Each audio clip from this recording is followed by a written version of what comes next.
bagaimana pelaksanaan daripada pengawasan internal korporasi itu, artinya Telkomsel itu. Bagaimana pula sehingga seorang yang namanya outsourcing kok bisa punya kuasa, punya kewenangan, punya otoritas gitu ya. Saya kira tidak sesederhana itu, mesti ada aktor intelektual yang bermain di situ. Karena ini kebetulan yang disadap atau yang dibobol ini kan orang yang secara person itu punya nama populer di publik ya.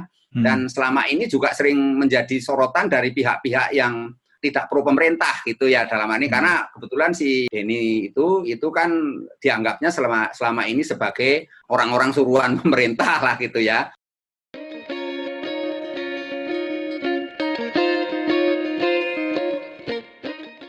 Halo, terima kasih kepada para penonton Tagar untuk tetap setia mendengarkan bincang-bincang kami di Tagar TV bersama narasumber-narasumber yang menarik dengan topik yang menarik juga.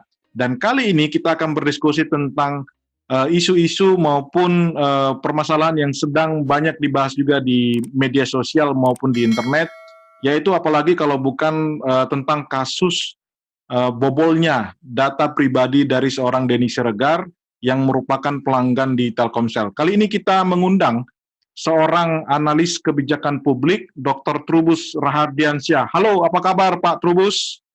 Kabar baik, Mas. Ya, Pak. Sehat selalu, mantul. Mantul, Pak. Terima kasih, Pak, sudah bersedia dalam wawancara kita dengan Tagar. Mungkin kita awali sedikit, Pak, dengan kasus yang akhirnya bergulir. Awalnya mungkin supaya penonton lebih tahu juga bahwa awalnya di Twitter itu heboh karena tiba-tiba data dari Denny Siregar berupa screen capture gitu, itu muncul lengkap sampai ke data NIK dari KTP, kemudian kartu keluarga, nama anak, istri, kemudian ada handphonenya jenisnya apa, sampai emailnya, lengkap sekali Pak. Itu bagaimana tanggapan Bapak kok sampai bisa data pribadi jebol dan disebarluaskan di publik seperti itu Pak? Iya, karena ini semuanya akibat dari lemahnya sistem perlindungan data, ya, data pribadi. Dalam hal ini tentu harusnya Telkomsel sebagai korporasi melindungi datanya sehingga tidak bisa diakses oleh, kebetulan yang akses ini adalah salah satu karyawannya ya, salah satu karyawannya. Jadi menurut saya ini memang satu kekeliruan daripada pihak korporasi dalam ini Telkomsel. Tetapi persoalannya menjadi rumit oleh karena apa? Karena pihak Telkomsel sendiri juga tidak tahu kalau datanya itu kemudian jebol gitu. Nah, kasus-kasus serupa, yaitu kasus-kasus bocornya data, itu memang di Indonesia ini sudah berulang kali ya. Baik mengenai waktu itu startup ya, Tokopedia, dan beberapa ada 91 ribu lah ya, yang data itu akhirnya juga bocor gitu. Dan sebelumnya juga ada data dari Kemendagri, Dukcapil yang kemudian oleh para startup yang renter yang meminjamkan uang itu ya. Jadi startup yang meminjamkan uang. Nah, itu pada akhirnya juga ada yang diduga sampai jebol gitu ya. Artinya bocor ke publik. Nah, karena itu dalam konteks ini, yang Telkomsel ini sebenarnya persoalannya satu itu karena kita belum ada undang-undang perlindungan data pribadi, itu belum ada.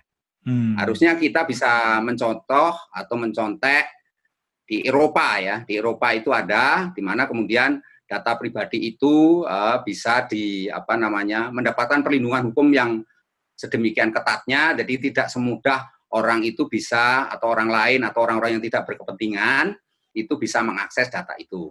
Itu yang pertama. Yang kedua, memang ini semua bersumber pada lemahnya juga persoalan penegakan hukum selama ini. Karena apa? Ketika provider itu yang membocorkan, itu tidak ada sanksi hukumnya. Karena apa? Di PP 71 tahun 2019 misalnya, itu tidak memberikan sanksi apa-apa pada provider. Jadi ini rumit karena apa? Rumitnya adalah dalam hal ini Telkomsel tidak bisa dituntut pertanggungjawaban apa-apa gitu. Maka dalam ini Telkomsel hanya bisa melaporkan. Makanya dia kemudian melaporkan karena digugat oleh Pak Denny Siregar, maka yang dalam ini Telkomsel kemudian melaporkan ke Cyber Barreskrim Polri itu. Nah, kemudian disinilah proses itu berjalan sampai pada tahap itu si penyadapnya ini, yang tersangkanya ini sudah ditangkap ya, jadi ditangkap. Nah, memang kalau lihat track record dari jejak-jejak digitalnya sendiri, memang si tersangka ini juga banyak memang buat statement-statement yang memang menurut informasi yang berkembang di publik itu berbau melanggar etika lah gitu. Seperti ada yang mengatakan ini ada kebiasaan jadi hacker atau apa gitu ya. Jadi memang itu hal-hal yang berkembang di publik lah. Tapi ini terlepas dari itu semua, persoalannya ada pada bagaimana kemudian perlindungan data pribadi itu sampai hari ini di Indonesia belum ada. Itu aja masalahnya, Mas.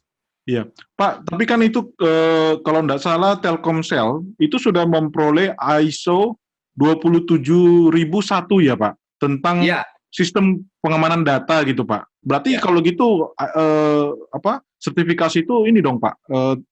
Gimana fungsinya dong, Pak? Berarti hanya untuk dia itu sudah Telkomsel itu sudah mendapatkan istilahnya pun standar internasional ya, ISO itu 27001 itu ya.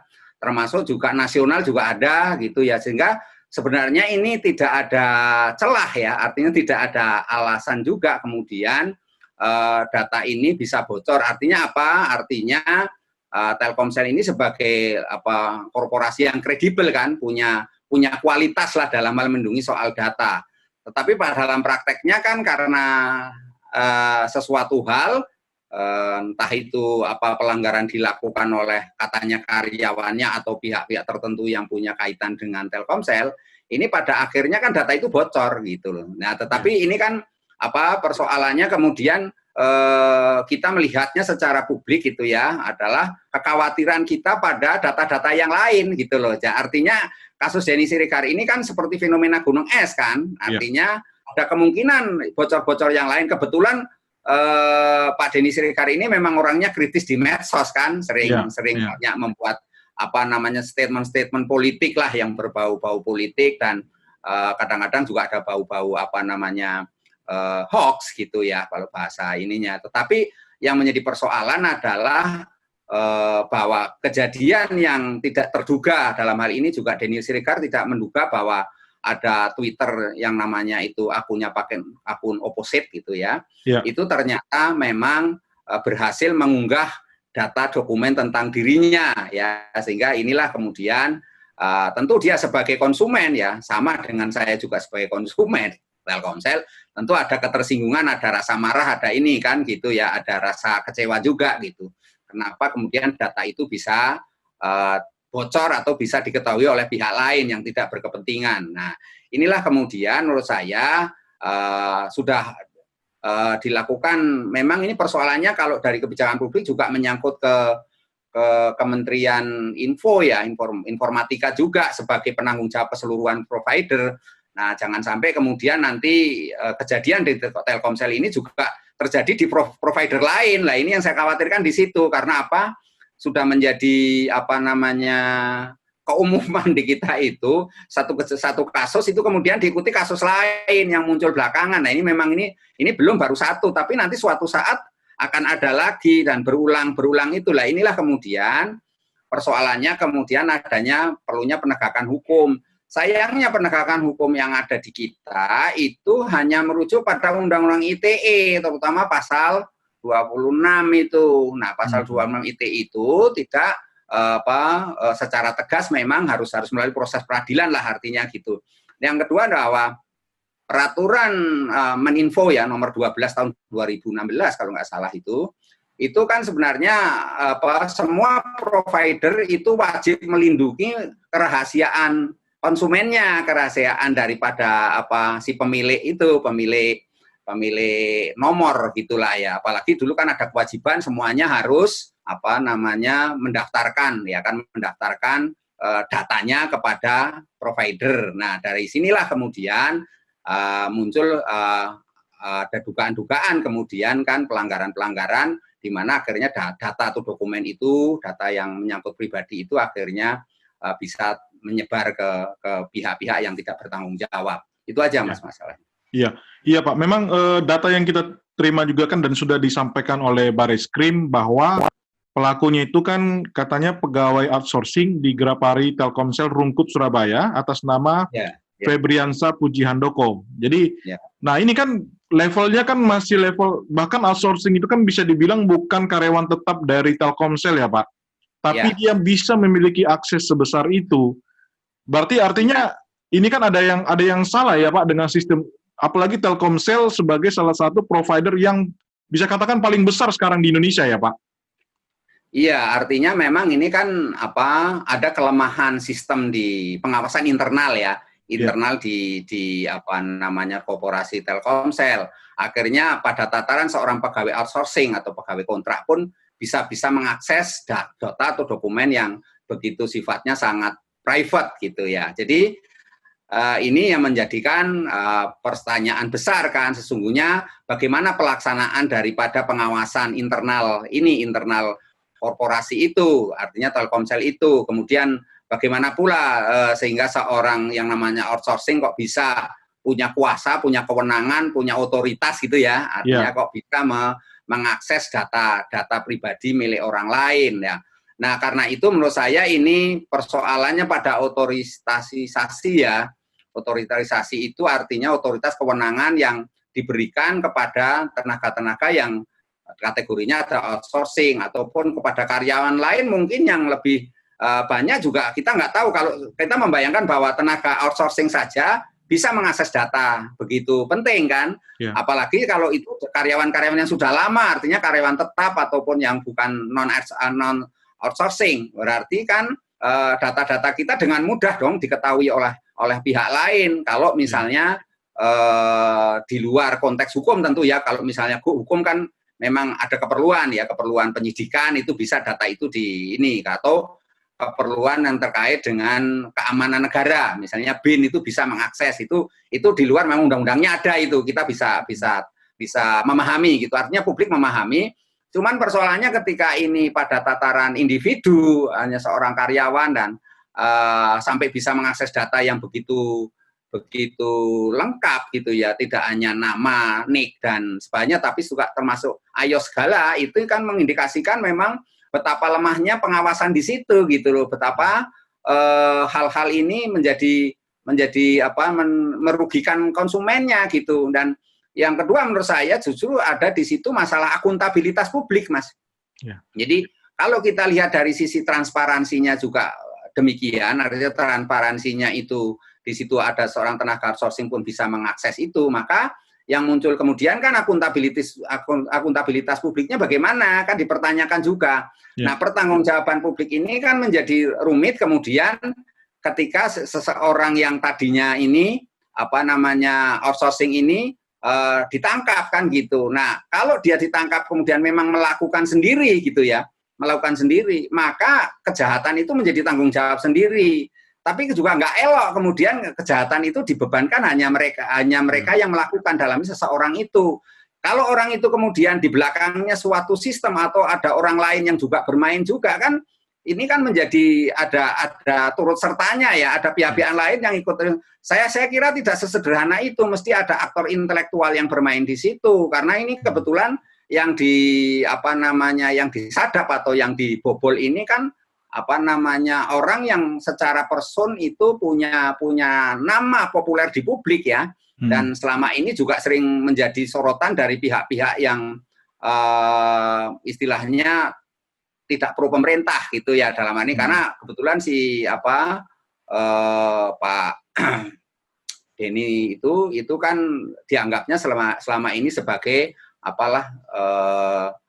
orang-orang suruhan pemerintah lah gitu ya, orang-orang suruhan pemerintah untuk memberikan semacam mempengaruhi persepsi publik lah kira-kira gitu ya, tugasnya mempengaruhi persepsi publik. Tetapi karena nama besar itulah kemudian seseorang ini dalam arti yang sudah ditangkap itu bisa mengakses. Nah, tetapi saya yakin itu tidak jalan bersendirian gitu. Jadi menurut saya ini memang perlu ada pertanggungjawaban dari pihak Telkomsel sendiri, meskipun sudah saya katakan tadi undang-undangnya nggak ada, karena memang provider ini nggak punya sanksi ya, sanksi hukumnya nggak ada. Nah, kemudian kalau ini secara dari kacamata hukum berarti kan ada ketidakadilan di situ kan, diskriminatif dong. Kalau begitu berarti hanya yang bersangkutan saja, artinya si pelaku saja yang dikenai sanksi, sementara perusahaannya tidak dikenai sanksi. Nah, oleh karena itu ada kemungkinan suatu saat nanti kemungkinan terjadi pengulangan kan gitu dengan modus-modus yang lain lagi. Lah ini kan juga berbahaya, tentu publik yang merasa punya kepentingan terhadap Telkomsel atau kita yang mempunyai nomor Telkomsel ini kan menjadi was-was juga, menjadi cemas juga, apalagi di tengah kondisi pandemik sekarang ini. Orang dengan kondisi ekonomi yang begitu menurun drastis, atau banyak juga orang-orang yang frustasi karena PHK, sehingga ada gagasan-gagasan yang berbau kriminal kan gitu. Jadi perilaku kriminal ini sangat mungkin gitu loh Mas. Mungkin data Anda bisa diakses dengan mudah. Ya mungkin untuk digunakan yang lain. Saya apalagi yang sering kali muncul di publik sudah kemungkinan akan terkena ini. Lah ini kan semuanya menjadi tanggung jawab siapa jadinya kan gitu. Kalau kemudian semuanya hanya dikenakan pada pelaku gitu Mas. Iya. Pak, kalau dalam hal ini Pak, berarti dari kementerian mana Pak yang bertugas untuk mengecek ulang, untuk mensupervisi kembali apakah selama ini praktek-praktek untuk data-data pribadi dari publik ini apakah benar-benar dijaga dengan baik, itu dari kementerian mana yang bertanggung jawab Pak? Ya bertanggung jawab ya tentunya kementerian ini, Kemeninfo kan, Kementerian Komunikasi Informasi. Kalau merujuk pada peraturan Menteri Informasi gitu kan, ada itu peraturan nomor 12 tahun 2016 ya, itu di situ dijelaskan bahwa provider bertanggung jawab merahasiakan data daripada ini konsumennya gitu ya. Jadi dengan demikian kan berarti tanggung jawabnya, pengawasannya ada di tangan Kementerian Informatika gitu. Jadi disinilah kemudian kebijakan itu sesungguhnya perlu dilakukan evaluasi kan kalau demikian, karena kasus-kasus ini kan dimungkinkan terulang kembali gitu loh. Karena karena dengan kondisi yang saya katakan tadi, kondisi pandemik ini, Covid ini, di mana masyarakat kemudian dengan berbagai cara untuk bertahan hidup ya, ada kemungkinan nanti digunakan untuk hal-hal yang bersifat kriminalitas, kejahatan kan gitu, atau dalam konteks yang lebih luas untuk kejahatan yang bernuansa keamanan kan gitu, keamanan negara. Nah ini kan juga harus dilihat secara komprehensif Mas. Jadi kita nggak bisa melihat secara parsial saja. Tetapi tentu ini memang tugas daripada tupoksi daripada ini Kementerian Info Mas, Kementerian Info yang memang dalam hal ini membina, salah satunya adalah membina provider itu kan. Jadi dalam hal ini memang sepenuhnya menjadi tanggung jawab Kementerian Info gitu, Mas. Ya, berarti Pak Trubus, berarti investigasi dari Bareskrim harusnya tidak berhenti hanya pada di Febriansyah sebagai karyawan outsourcing yang bertanggung jawab ya Pak. Harusnya itu dilihat lagi sampai ke organisasi yang istilahnya bernaung ataupun yang berhubungan dengan data-data tersebut ya Pak, di Telkomsel ya Pak. Ya, iya, dan harusnya kan tidak terbatas pada pelaku. Cuman persoalannya kan Bareskrim ini sebagai aparat penegak hukum, dia kan juga bergantung kepada aturan yang ada, aturan perundang-undangannya. Lah kalau aturan-aturan perundang-undangannya saya katakan tadi di PP 71 saja 2019 itu tidak memberikan perlindungan ya kan kepada yang namanya atau memberikan sanksi lah, ada kemungkinan memberikan sanksi kepada provider, ya sulit Mas itu. Artinya saya lihat ya, kasusnya paling berhenti pada pelaku itu saja, nggak akan melebar kepada perusahaannya. Tetapi ini nanti menjadi catatan bagi ketika dalam hal ini DPR yang sedang menyusun tentang RUU data perlindungan data pribadi ya, sekarang kan lagi disusun tuh.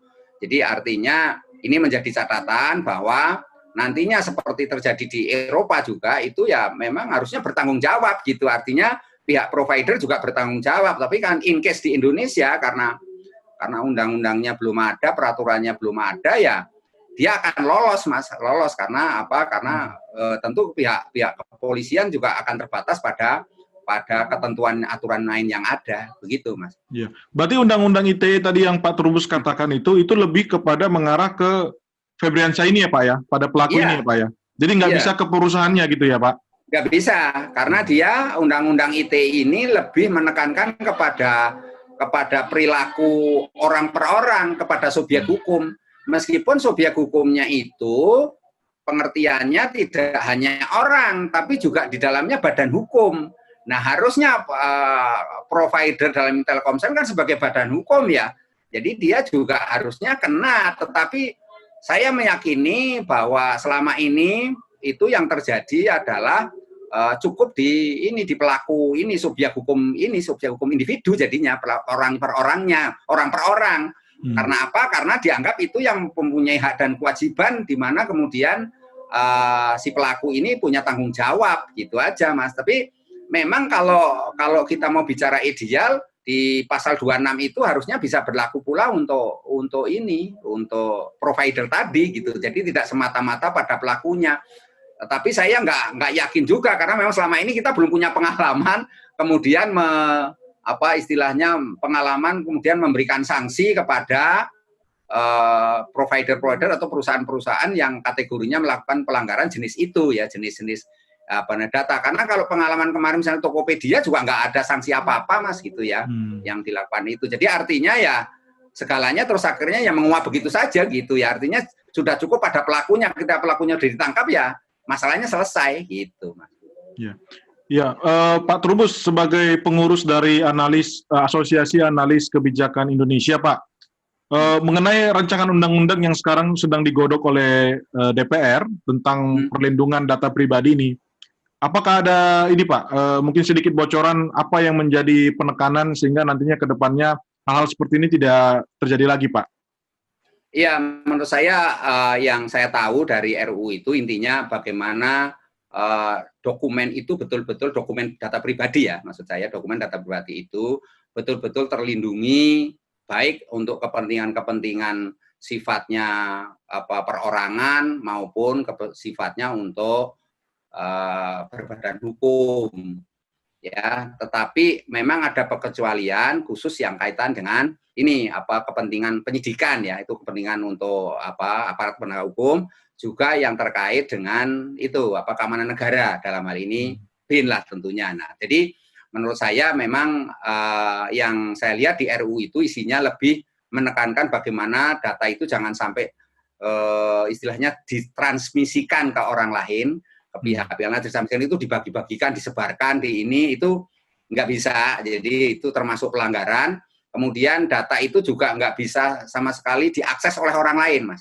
Jadi pihak-pihak lain untuk mengakses itu nggak bisa. Jadi ini kan ada kasus juga beberapa waktu lalu, beberapa perusahaan yang memberikan pinjaman-pinjaman itu ternyata diberi ada kerjasama Dukcapil Kemendagri itu dengan perusahaan-perusahaan kategori pemberi pinjaman itu, yang pinjaman online itu ya. Iya, Pak. Nah, jadi ini juga nanti dengan adanya undang-undang itu sudah nggak bisa lagi, karena apa? Karena tentu kemudian kekhawatiran publik bahwa akan terjadi penyebaran atau pembocoran data kepada pihak lain akan sangat terjaga. Tetapi perlu diketahui bahwa RUU yang nantinya sedang digodok itu memang lebih memfokuskan kepada persoalan masalah satu penyebaran, yang keduanya masalah itu transmisi membagikan gitu ya. Kemudian yang ketiganya adalah masalah penyalahgunaan. Jadi itu lebih fokusnya ke situ Mas Heru itu. Ya. Ya. Pak, khusus untuk Telkomsel Pak dalam hal ini Pak, karena ini data dari nasabah mereka atau pelanggan mereka yang dijebol, which is mungkin Pak Trubus sendiri juga adalah salah satu pelanggan gitu Pak. Ada masukan nggak Pak supaya mungkin nanti mereka bisa mendengar atau melihat dari video bincang-bincang kita ini Pak? Iya, kalau menurut saya untuk Telkomsel ini satu momen untuk memperbaiki bagaimana sistem kerja maupun pengawasannya. Jadi ini satu-satunya cara dengan kejadian ini entry point untuk melakukan pembenahan, di mana selama ini sistemnya memang diketahui oleh publik lah. Dengan kejadian ini kan seolah-olah mudah sekali diakses orang lain, diakses oleh orang lain yang tidak berkepentingan. Jadi menurut saya ini memang Telkomsel harus melakukan langkah-langkah dengan sesuai janjinya juga dia akan mematuhi seluruh aturan yang ada selama ini, katanya gitu. Dan saya lihat juga pada tataran itu, dalam hal ini yang keduanya tentu Kementerian Informatika ya, Komunikasi Informatika juga memberikan teguran keras ya setidak-tidaknya kepada Korporasi Telkomsel agar tidak terjadi terulang kembali ya, karena pun bagaimana juga ini kejadian ini walaupun kemudian selesai di proses pengadilan, tetapi kan adalah sangat mungkin di kemudian hari ada pihak-pihak tertentu yang bisa mengakses lagi. Nah, apalagi kemudian dalam hal ini secara internal karyawan-karyawan itu mungkin harus dipilah-pilah ya yang bisa mengakses khusus, jangan hanya karyawan outsourcing aja di Gapri itu bisa ini mengakses ya, tapi mungkin pada tataran manajer menengah ke atas ya, level media ke atas itu bisa misalnya, tapi itu dengan diberikan sanksi-sanksi di situ. Kalau memang melanggar ya tentu sanksinya tidak saja pemecatan dari karyawan jadi karyawan, tapi juga ada sanksi hukum lainnya yang jauh lebih ini, karena itu berbahaya sekali kalau sanksi hukumnya ringan, Mas, itu akan dengan mudah orang ini, apalagi sekarang era revolusi industri 4.0 itu semuanya pakai IT, Mas, ya. Jadi dengan data IT ini sendiri dunia medsos itu kan jadi namanya dunia maya ya, komunitas dunia maya ini kan sekarang sudah diketahui dengan kategori sebenarnya perlakuan di mana publik ya mengetahui kalau bahasa hukumnya itu ada terjadi pelanggaran di muka umum gitu, di muka umum, karena dulu orang menerjemahkan di muka umum itu selalu dalam konteksnya di depan orang berkerumun atau berkumpul atau di lapangan yang lebar berkumpul. Tetapi zaman sekarang kan seiring dengan perubahan IT, perubahan di dalam medsos juga, tentu kemudian sekarang orang tidak perlu lagi bertemu tatap muka, tetapi dengan medsos itu bisa saling berkomunikasi, bahkan di dalamnya juga muncul berita hoax, kemudian yang banyak saya tangani itu berita hoax, kemudian ada ujaran kebencian, ada penghinaan, pencemaran nama baik, ya itu kasus-kasus itu ada, sehingga inilah kemudian menjadi catatan bagi kita semua bahwa masalah-masalah yang terjadi baik yang terjadi di Tokopedia, kemudian terjadi lagi sekarang di Telkomsel, ini menjadi catatan pemerintah dalam Kementerian Informatika untuk betul-betul memperhatikan, memastikan berjalannya perlindungan hukum bagi para konsumen, Mas, selama ini pelanggannya. Saya kira itu, Mas. Iya, Pak. Pertanyaan terakhir, Pak Trubus. Kita sebagai masyarakat awam, masyarakat biasa gitu, Pak. Mungkin kalau kayak seperti Pak Denny Siregar, penggiat media sosial, dia punya pengaruh gitu ya, Pak, yang akhirnya bisa menjadi viral dan menjadi trending, menjadi dapat perhatian publik lah atau media gitu, Pak. Sehingga ini bisa isu ini langsung cepat ditangani juga gitu. Yeah. Cuman kalau misalkan itu dialami oleh kita masyarakat awam biasa, Pak, apa yang harus kita lakukan, Pak, sebelum nanti rancangan undang-undang itu untuk perlindungan data pribadi itu sah diresmikan oleh DPR, Pak? Iya, menurut saya sih kita sebagai orang awam ya tentu harus ya mempunyai kepekaan sendiri bahwa kita selalu beraktivitas, kita dalam berorganisasi atau berperilaku sehari-hari memperhatikan betul kondisi-kondisi yang ada, perkembangan medsos. Nah, disitulah kemudian kita juga pandai-pandailah menggunakan data-data atau dokumen-dokumen medsos. Kalau kita mendapatkan dokumen-dokumen ataupun data-data pribadi orang, ya kita jangan sampai menyebarkan kan gitu. Yang penting jangan sampai membagikan ke orang lain atau menjadi upload ke medsos atau ke internet gitu. Jadi ini yang menurut saya perlu menjadi catatan. Memang untuk orang awam memang lebih perlakuannya jelas ini akan lama ya prosesnya, tetapi saya yakin pihak cyber dalam hal ini cyber Barreskrim Polri ataupun Polda juga akan menangani ya ketika kita ada yang ketika masyarakat gitu ya, ada publik yang merasa dirugikan dengan adanya kebocoran-kebocoran data. Saya rasa Undang-Undang ITE dalam konteks ini sudah cukup untuk orang awam ya. Tapi memang untuk khusus yang tadi kita bicarakan ini memang perlu adanya data perlindungan itu data pribadi. Jadi undang-undang ini yang kita harapkan, meskipun nantinya juga keberadaan undang-undang itu juga nggak menjamin semuanya bisa tercover juga, sempurna juga, tetapi minimal kita punya, karena jujur sampai hari ini kita memang belum mempunyai aturan itu, sementara pelanggaran-pelanggaran data pribadi ini berulang-ulang terjadi gitu ya, baik tentang KTP, apalagi nanti ini saya mendekati 2020, akhir ini kan kita mau pilkada, nah itu biasanya banyak data-data yang ini, kemudian juga kemarin kasus-kasus yang terkait dengan WNA yang kemudian juga pada akhirnya bisa mempunyai dokumen, punya KTP di Indonesia. Nah, ini juga menjadi hal-hal yang menurut kita memang harus dilakukan secara komprehensif, di mana kemudian sanksi-sanksi yang tegas perlu dilakukan gitu. Jangan sampai kemudian ini hanya persoalan kebocoran data yang sepele. Nah, kebetulan untuk Pak Denny segera ditangani ya, Kak. Kalau kita untuk masyarakat, saya sekarang dengan kondisi kepolisian sekarang dengan Undang-Undang Nomor 2 Tahun 2002 itu, maka kepolisian akan bertindak cepat, Mas, dengan adanya yang penting itu kan deliknya delik aduan. Jadi kita harus mengadukan. Kalau ada merasa keberatan, merasa dirugikan, segeralah mengadu. Toh kemarin juga Denny sebenarnya juga mau melaporkan, tetapi kan yang buru-buru cepat melaporkan kan pihak Telkomselnya, Mas, gitu secara ini, karena itu menutupi daripada kelemahan dia sendiri, ada kelemahan dari Telkomsel, sehingga melakukan langkah-langkah itu kan biasa orang Indonesia sudah seperti itu ya. Saya kira itu aja ya. Baik Pak, demikian diskusi kita bersama dengan Dr. Trubus Radiansyah, analis kebijakan publik Indonesia. Terima kasih untuk waktunya Pak Trubus.